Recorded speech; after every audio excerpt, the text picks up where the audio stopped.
네, 한일 간의 군사정보보호협정과 일본의 한국에 대한 백색국가 제외 시행이 임박한 가운데 오늘 베이징에서는 한일 외교장관 회담이 열렸습니다. 네, 3주 전 방콕에서 만나 설전을 벌이고 입장차만 확인하고 돌아섰던 한일 외교장관. 과연 이번 만남에서 접점을 찾았을지 주목되는데요. 자세한 내용은 하종문 한신대 교수, 이인배 협력안보연구원장과 함께 짚어보도록 하겠습니다. 두 분 어서 오십시오. 안녕하세요. 안녕하십니까? 네, 저희가 3주 전에도 두 분 똑같이 모시고 이 관련된 얘기를 해봤는데 3주가 지났습니다. 그래서 오늘 회담이 이제 종료가 돼서 관련된 얘기가 이제 솔솔 언론을 통해 나오게 될 텐데요. 일단 전반부터 해보겠습니다. 하종문 교수께서는 일단 오늘 자리에서 어떤 결과가 도출될 것이라고 예상을 하시는지요? 네, 일본 쪽에서 코너 장관이 기자회견 했던 걸 조금 보고 왔는데요. 예.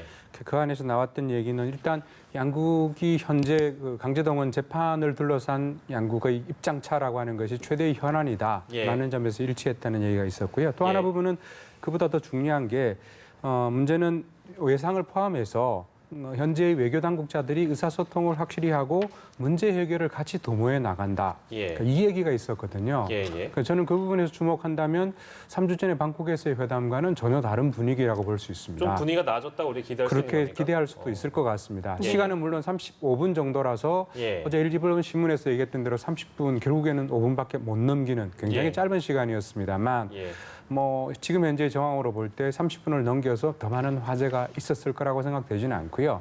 다만 코노 장관의 입에서 나온 대로 어쨌든 외교 당국의 절충과 의사소통이라고 하는 핵심 단어가 확인되었기 때문에 조금은 방향이 달라지지 않을까 기대해 봅니다. 기대를 좀 해봐야 되는 상황이다 이렇게 짚어주셨고 이인배 원장께서는 마찬가지로 어떻게 보시는지요? 네, 일단은 그 대화를 했고 이번에 또 그 현안에 대해서 지난번에 전혀 이야기를 못했거든요. 그런데 이야기를 했다는 점에서 이제 교수님 말씀하신 부분 저도 동감하는 반인데요.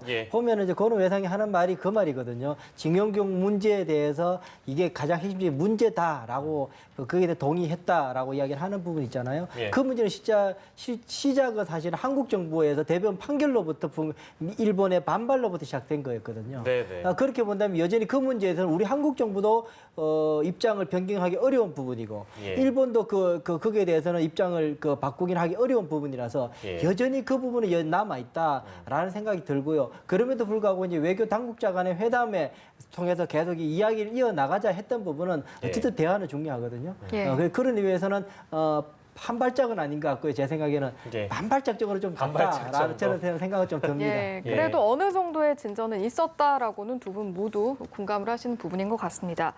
그런데 이제 끝나고 나서 성과를 묻는 취재진의 질문에 강 장관이 드릴 말씀이 없다, 또 굳은 표정으로 자리를 떠났다라는 지점이 있어서 이 부분은 좀 어떻게 받아들여야 할까요? 그러니까는 이 부분은 교수님께서 더 잘 아실 부분인데 저도 이제 일본 분들하고 이야기를 해보거나 여러 가지 협상 태도들을 보게 되면 이 사람들이 정하고 나면 그 외부에서 어떠한 이렇게 이 비판이 있을지라도 그 길로 그냥 갑니다. 그냥 거기서 반박하거나 하지 않고 그냥 가만히 있다가 또 한 발 가고 가만히 있다가 한 발 가고 그런 식으로 하는 부분 굉장히 많아요. 독특하게 그렇게 행동을 하거든요. 이번에도 보면 어쨌든 이걸 통해 가지고 그 백색 국가 리스트 제외한 부분을 뭐 되돌리거나 할 것 같지는 않아요. 그분들은 그냥 갈 것 같고 그런 부분 때문에 지금 강 장관도 지금 일본의 태도가 전혀 변화되는 정책적인 변화가 없기 때문에 좀 갑갑하게 넘기고 있는 것 아닌가라는 생각이 듭니다. 그렇다 보면 우리 외교장관도 여러 가지 한국 정부가 할 수 있는 카드들 이야기는 꽤나 많이 했을 가능성이 높다. 실현 여부를 떠나서 어쨌든 협상을 하는 거라는 거는 공격할 카드 또 받을 카드 여러 가지를 이야기해야 되는 거거든요.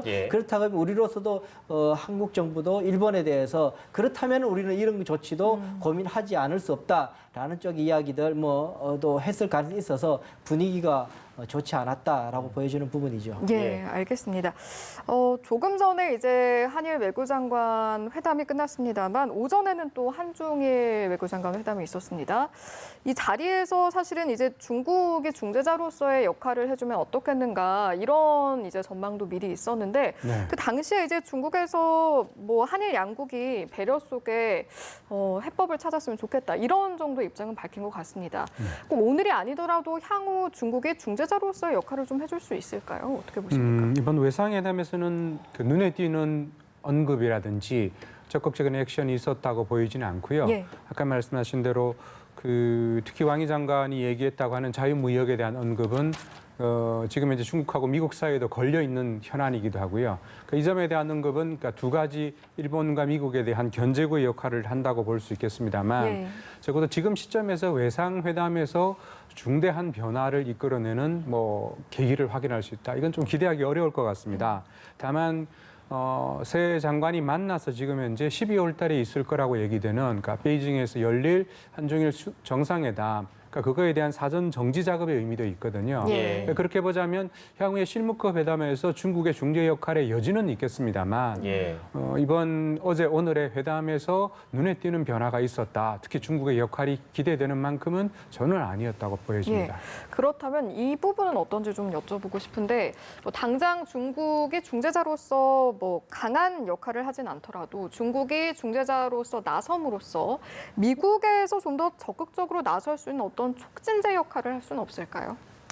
예, 일단 뭐 기계적으로 보면 그럴 수는 있죠. 그러니까 중국이 이제 나서려고 그러면 아차 하고 일본이 미국이 지금 뒤로 빠져 있다가 보니까 그 자리를 중국이 차지하네. 그러니 우리가 그러기 전에 더 적극적으로 개입해서라도 일단 그런 공간을 중국이 확보해서 동북아에서의 패권적 안정자를 중국이 감당할급 해둔 건 안 되겠다라고 해서 미국이 다시금 개입할 수도 있겠다라고 이제 자동적으로 그렇게 이제 기계적으로 생각할 수 있는 부분인데요. 예. 사실은 제가 볼 때는 그러기에는 너무 사실은 그 3법이 좀 복잡한 부분이 있다라는 예. 생각이 들어요. 우선 앞서 김 교수님 말씀하신 부분도 있지만 자유무역주의를 이야기하면서 일본도 견제를 하고 미국도 견제하고 다자주의 이야기하면서 이렇게 하고 있지 않습니까? 예. 예. 그런 부분이 사실은 중국으로서는 아주 기분이 좋은 상황인 거죠. 예.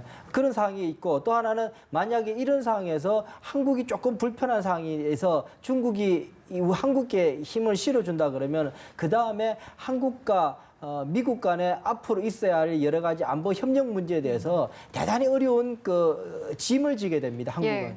예. 그렇기 때문에 중재자가 마냥 우리로서는 요 하나 어려운 상황 하나 뚫고 나가겠다고 중국의 중재자 역할을 반기는 것 자체가 우리가 앞으로 향후 안보 구도에 있어서 꽤나 좀 어려운 부담을 안을 수 있습니다.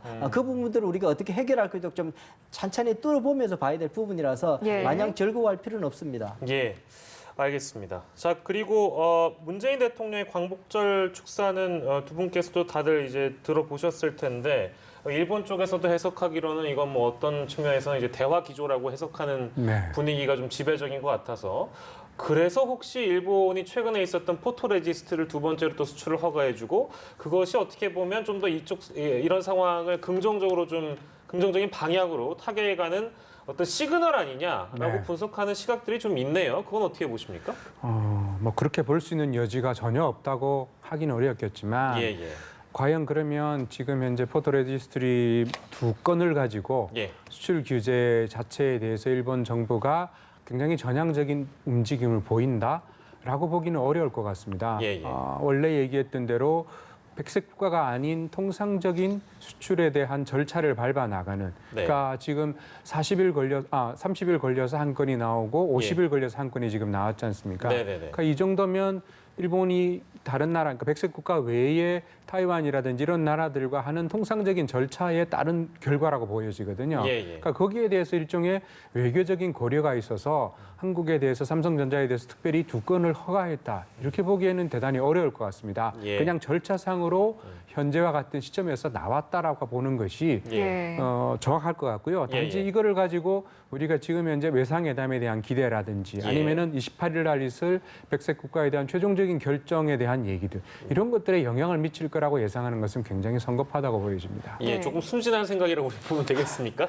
네, 알겠습니다. 네. 상황을 더 악화시키지 않으려는 거에서는 한일 양국 간의 의지는 좀 보인다는 생각이 들어요. 예. 더 이상 이것이 더 실질적으로 악화되는 그러니까는 백색 국가에서 지정은 했지만은 전략 물자재 품목을 좀 결정을 안 했지 않습니까? 예. 일본이 품목을 결정하지 않으면 지금까지 기존에 계속 일본 업체에서 자율적으로 허가를 받아서 했던 그 라이센스를 가지고 한국과 거래했던 것은 여전히 백색 국가 제외된 지금 상황도 여전히 똑같이 활동하고 있을 수 있거든요. 예. 그런 입장에서 보면은 현실적으로 정치적인 상징적인 의미는 있었지만 현실적으로 경제적으로 지금 어려운 부분은 사실 딱 맞아트지는 않는 거죠. 세 가지 물자에 관한 부품 소재에 관한 문제는 있지만 나머지 전략 백색 국가 지정을 통해서 벌어지는 거는 당장은 오지 않을 가능성이 높다라는 생각이 드는 거죠. 그렇게 된다면 일단 정치적으로는 한국과 일본 간에 좀 강하게 좀 부딪히는 부분이 있었지만 실질적으로 경제 무역 갈등에 있어서는 조금은 일단 수위 조절이 가능한 부분도 있을 수 있다. 그 공간 속에서 서로 간에 앞서 말씀드린 것처럼 외교적 공간을 찾아야 되는 거죠. 외교적 협상 공간을 찾아야 되는 지금 상황이다. 그렇게 저는 보여집니다. 일본 내에서의 어떤 흐름에 대해서 저희가 조금만 더 이야기를 해보면 마찬가지로 기대감에서 비롯된 이야기인지 모르겠습니다만 일본 내에서도 시민단체들도 좀 목소리를 낸다고 하고 또 아베 정권에 대해서 야당들도 약간의 움직임은 있다고 하니까 혹시 이런 움직임을 통해서 일본 자체 내에서 좀 변화의 어떤 계기가 마련되진 않을까 이런 바람도 가져보고 싶거든요. 어떤가요? 네, 그렇습니다. 근데 결론부터 먼저 말씀을 드리면 아베 수상이 하는 여러 가지 국내 국제적인 정책에 대한 평가는 일본에서는 일단 선거를 통해서 의원 내각제니까요. 선거를 통해서 이루어지는데 지난 7월에 참의원 선거에서 이미 이겼기 때문에 실제로는 패배를 하지 않았기 때문에 그런 면에서는 이미 아베 수상이 하고 있는 현재의 정책은 국민적 승인을 거쳤다. 즉 야당에서 어떤 문제 제기를 하더라도 정치적인 공격에 지나지 않을 따름이고요. 물론 시민사회 분위기는 다릅니다만 근데 적어도 한국이 그러면 어떤 그 일본 사회 분위기에서 조금 더 새로운 그 여지를 만들어낼 공간은 뭐가 있을까라고 한다면 역시 일본 분들이 그런 활동을 할 때 일본의 정당에서 그런 목소리를 낼 때 한국에서 그 부분을 어떻게 받아줄 것인가. 그러니까 그들의 목소리에 힘을 실어주는 것들은 한국 정부와 한국 시민이 어떤 식으로 행동하는 것이 나을 것인가. 이런 고민들이 매스컴을 통해서 다양한 논의가 이루어진다면 일본 쪽에서도 화답이 올 것 같습니다.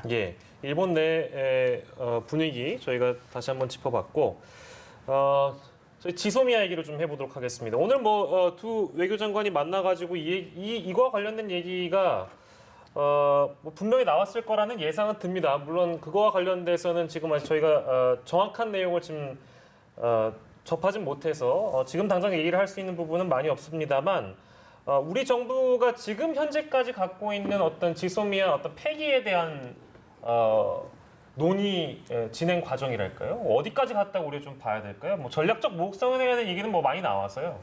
카드는 손에 들고 있는 거죠.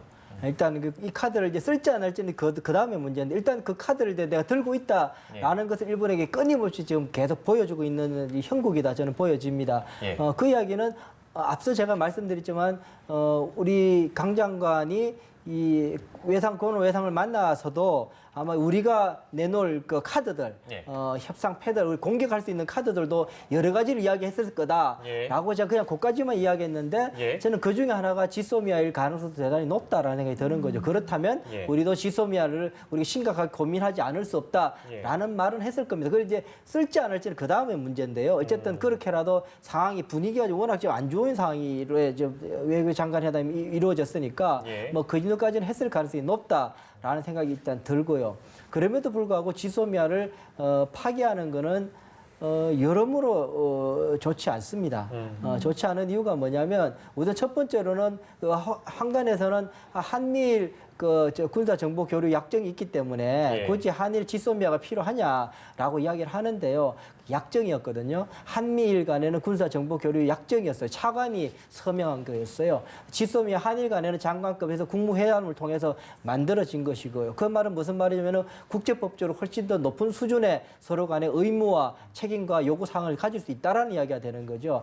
그 정도로 지소미아는 한국과 일본 간에 서로가 필요한 전략 정보들을 공유할 수 있는 높은 수위에 있다라는 것이 첫 번째고요. 또 하나는 이제 만약에 그게 없어질 경우 같으면 한미일 그리고 그 군사 정보 교류할 때는 앞서 말씀드린 것처럼 수위가 낮기 때문에 교류할 수 있는 부분이 적을 뿐만 아니라 미국을 통해서 건너와야 되거든요. 그다음에 시간의 갭이 좀 생기기 때문에 좀 어려운 부분이 있습니다. 무엇보다도 제가 볼 때는 이 유사시에 지금은 너무 평화시라서 그런 생각을 잘 안 하고 계시고 안 해도 됩니다만 저 같은 안보학자는 사실은 늘 유사시를 생각을 하거든요. 그럼 저기 가뭄 때도 비올 걱정을 하는 게 안보학자들 쓸데없는 걱정을 하게 되는데요. 저 같은 안보학자는 늘 그런 걱정을 하게 되는데 만약에 한반도 땅에서 유사시에 된다 그러면은 미국뿐만 아니라 동맹국인 미국뿐만 아니라 일본과도 대단히 연계해서 군사 작전을 하거나 여러 가지 안보 작전을 해야 될 상황이 많습니다.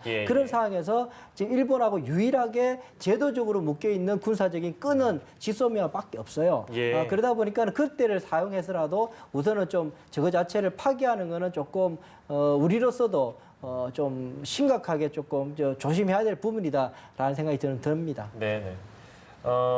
글쎄요, 이 부분은 견해가 조금 다르실 수도 있는데 하종문 교수께서는 지소미아 연장을 파기해야 되느냐, 파기하지 말아야 되느냐에 대한 어떤 판단은 제가 뭐 이 자리에서 여쭙지는 않겠습니다. 워낙에 또 많이 나왔던 주제인 것 같아서요.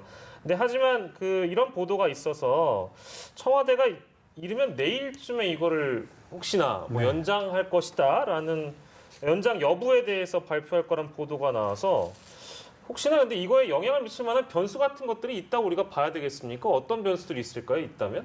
저는 내일 나오는 것은 조금은 지금까지의 흐름에서 돌발적이라는 생각을 지울 수가 없는데요.